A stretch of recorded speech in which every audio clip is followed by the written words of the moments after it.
ไผเป็นคือข่อยในสุเจ้ามามีกา10 ปีหนึ่งแล้วแต่บางมื้อข่อยก็ยังนั่งให้อยู่เลยบางมื้อเฮาอยู่คนเดียวหั่นมันก็คิดคอยขึ้นมาในใจคันว่าให้อยากเมื่อบ้านบ่ก็บ่บางมื้อเฮาอยู่ผู้เดียวเนาะเฮาก็คิดคอย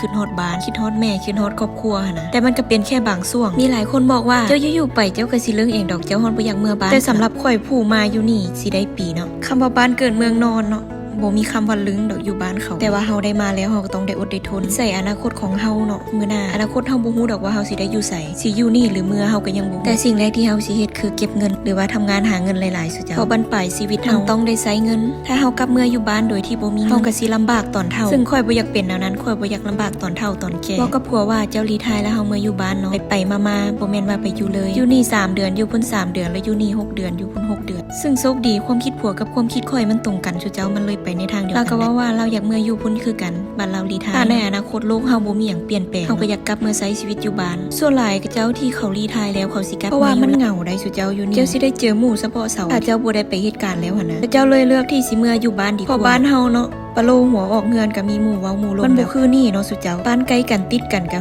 ลมกันผู้ใดมีความคิดแนวใดแสดงความคิดเห็นมึงเด้อแล้วมีน้องคนนึงทักมาหาข่อยว่าเอ้ยข่อยขอปรึกษาเจ้าเด้ทางนี้ก็โดยมีอย่างเว้ามาได้เลยยินดีให้คำปรึกษาน้องเราถามว่าข่อยมาเมกา10 ปีหนึ่งแล้วข่อยบ่มีหมู่เลยฮู้ว่าสิเว้าสิลมน้ำไผเลื่อนมาเจอ TikTok เจ้าข่อยก็เลยลองทักไปบ่คิดว่าสิตอบทางนี้ก็เลยถามว่าเจ้ามีเรื่องหยังเนาะสิปรึกษาน้องเราก็ตอบมาว่าตอนนี้ข่อยมี2 เวียกแต่ข่อยตัดสินใจบ่ได้ว่าสิไปเฮ็ดเวียกถามว่าเฮ็ดเวียกหยังเนาะน้องเราตอบว่าเวียก1เฮ็ดอยู่ร้านเล็บเวียกที่2ไปเฮ็ดร้านอาหาร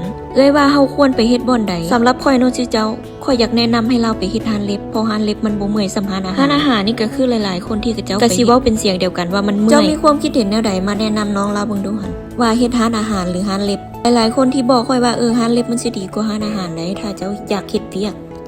แต่ทางที่ดีแนะนำให้เจ้าไปหาเฮ็ดอยู่โรงงานมันสิดีกว่าถ้าสมมุติไปเฮ็ดอยู่โรงงานถ้าเฮาบ่มีคนรู้จักมันก็สิเข้ายากแน่ตามที่ค่อยได้ยินมาเนาะอ้ายคนใดที่ผ่านมาได้ยินคลิปนี้ก็มาเม้นให้คำแนะนำเราแน่เด้อขอบใจที่เข้ามารับฟังและติดตาม